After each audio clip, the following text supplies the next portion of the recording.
Hello friends, welcome to அமில்தாஸ் diary. இன்றைக்கி நம்ம ஒரு சூப்பரான சைடிஷ் ரெசிபி தாங்க பார்க்க போகிறோம். ரொம்பவே சிம்பிளான, அதே நேரத்தில் டேஸ்ட்டு பார்த்திங்கன்னா வேறு லெவலில் இருக்கக்கூடிய முட்டை வறுவல் தான் எப்படி பண்ணுறது அப்படின்னு இந்த வீடியோவில் நம்ம பார்க்க போகிறோம். வீடியோ பார்க்குறதுக்கு முன்னாடி நம்ம சேனலில் நீங்கள் இன்னும் சப்ஸ்கிரைப் பண்ணாமல் இருந்தீங்கன்னா மறக்காமல் சப்ஸ்கிரைப் பண்ணிடுங்க. அப்படியே பெல் பட்டனையும் கிளிக் பண்ணிடுங்க.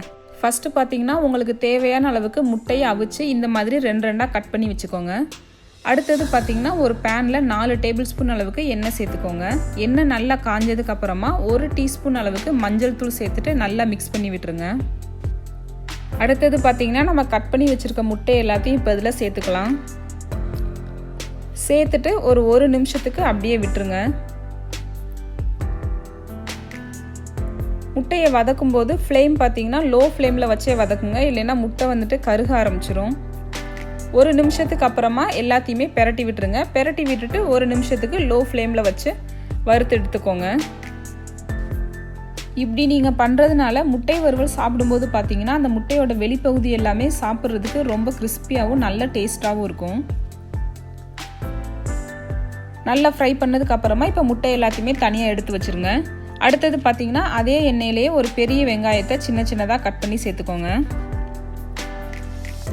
அதோடையே 2 பச்சை மிளகாய், ஒரு கொத்து கருவேப்பிலை சேர்த்துட்டு நல்லா வதக்கி விட்டுருங்க. வெங்காயம் வந்துட்டு நல்லா வதங்கி வரணும்.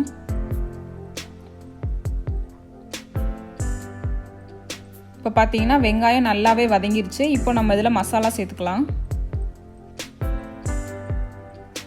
1 டேபிள் ஸ்பூன் சீரகத்தூள், 1 டேபிள் ஸ்பூன் மல்லித்தூள், 1 tablespoon garam masala, 1 tablespoon chicken masala சேர்த்துக்கோங்க. சிக்கன் மசாலா வந்துட்டு ஆப்ஷனல் தான். சிக்கன் மசாலா இல்லைன்னா நீங்கள் குழம்பு மிளகாய் தூள் கூட சேர்த்துக்கலாம்.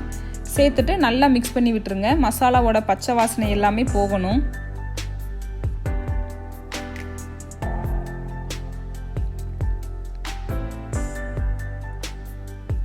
ஒரு 2 நிமிஷத்துக்கு அப்புறமா இப்போ நம்ம தக்காளி சேர்த்துக்கலாம். அதில்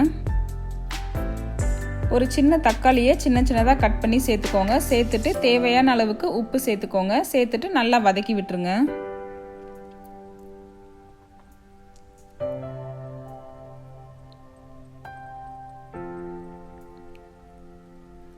இப்போ பார்த்தீங்கன்னா தக்காளி நல்லாவே வதங்கிருச்சு. இப்போ இதில் ஒரு 1/2 கப் அளவுக்கு தண்ணி சேர்த்துக்கலாம்.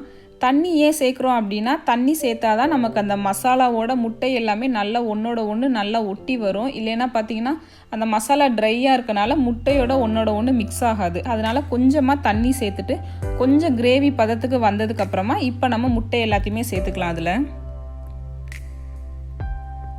இப்போ பார்த்தீங்கன்னா முட்டையும் மசாலாவும் மிக்ஸ் பண்ணுறது பார்த்தீங்கன்னா ரொம்ப ஈஸியாக இருக்கும். ரொம்ப ஈஸியாகவே அது ஒன்றோட ஒன்று கோட் ஆயிரும். சேர்த்துட்டு முட்டையை மெதுவாக திருப்பி விடுங்க. இல்லைன்னா முட்டையோட வெள்ளைக்கரு அப்புறம் மஞ்சள் கரு பார்த்திங்கன்னா தனித்தனியாக வர ஆரம்பிச்சிரும். அதனால் மெதுவாக கிளறி விடுங்க. முட்டையும் மசாலாவும் ஒன்றோட ஒன்று மிக்ஸ் ஆகிற அளவுக்கு ஒரு 3லேருந்து 5 நிமிஷத்துக்கு லோ ஃப்ளேமில் வச்சே குக் பண்ணுங்கள். இல்லைன்னா எல்லாமே கருகிரும், சாப்பிட்றதுக்கு நல்லா இருக்காது. அதனால் லோ ஃப்ளேமில் வச்சே குக் பண்ணுங்கள்.